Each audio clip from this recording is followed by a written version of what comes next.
Thank you, Joe, for helping put the shindig together and showing us what the Mythbusters are going to look like in 20 years.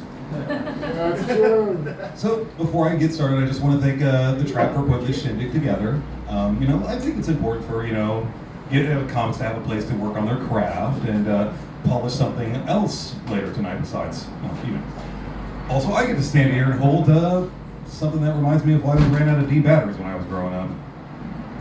Weirdly enough, my mom said it belonged to my dad. And it kind of makes sense the more I think about it, because he always used to come home with his coworker a lot. Good old Uncle Mike.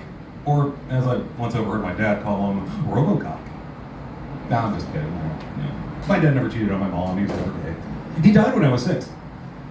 So, I also want to give a thanks to you guys, the 4 or 5 people who are, sitting out here in the audience tonight on a Wednesday.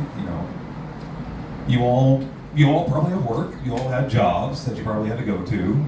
Some of you are self-employed, so you'd have to put down the PS5 controller, hide the weed from your parents, and book an Uber on your parents' credit card to come out here. Some of you even have kids, that you have to feed and bathe and water. I don't know. I don't have kids. Clean their cages or some shit. I don't know. And yeah, you all had the same thought in mind. You know what sounds good tonight? First of all, hear that music. Beautiful, brilliant. And also, just smooth and wave to the beats. Free drink for interruption of your set with DJ. Ooh. Yay! Gonna get an Uber myself tonight. Guess I'm self-employed. But you all made the same thought. You know what sounds good tonight?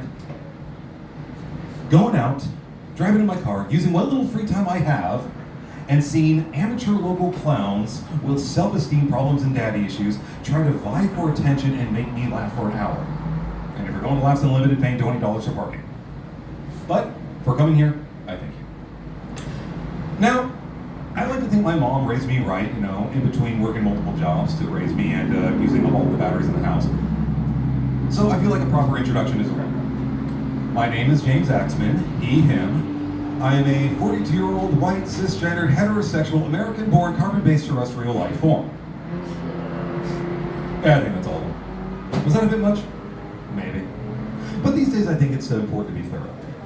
Like, sometimes a name just isn't enough. Sometimes a nickname can be misconstrued or taken the wrong way. And let's face it, the times are changing. We live in a different era now.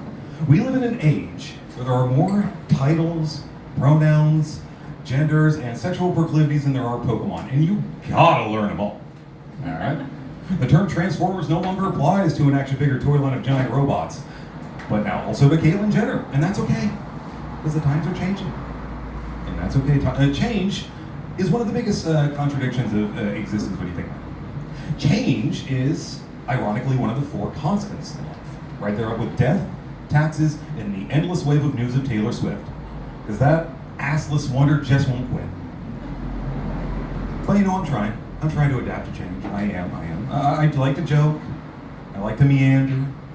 But I am trying. Trying to adapt to a world that shifts more than Rubik's Cubes and faster than NASCAR. I'm trying. But with change, all you have is 2 choices.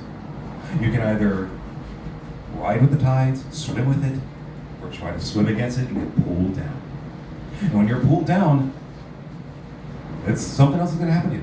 It doesn't matter which one you choose, actually. Because in those social political seas, you got 2 sharks that are vying for all of our souls.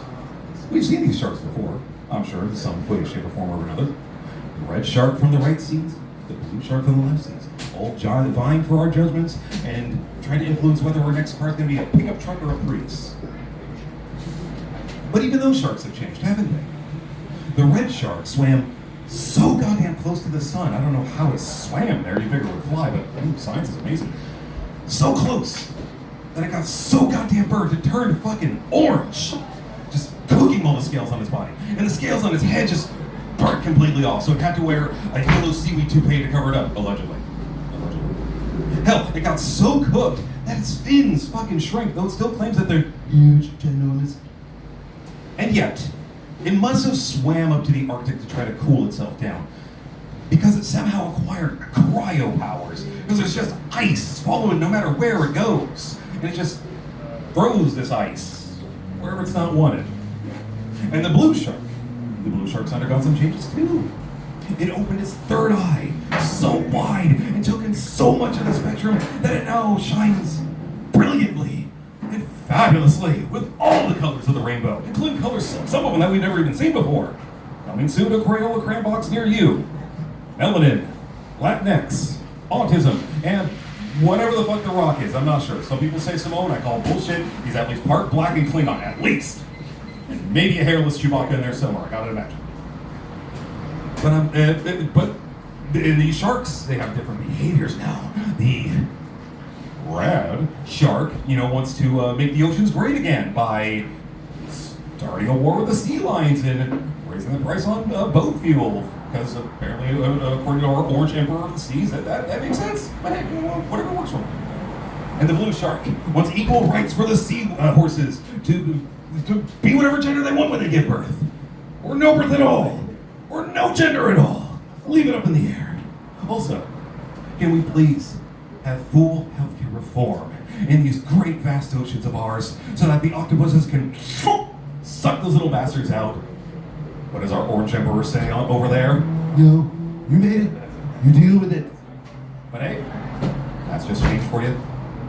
And I know one day one of these two sharks is gonna wishbone my soul in half and influence whether or not I become an NPR podcaster or host on Newton Fox News. But until then, I'm just trying.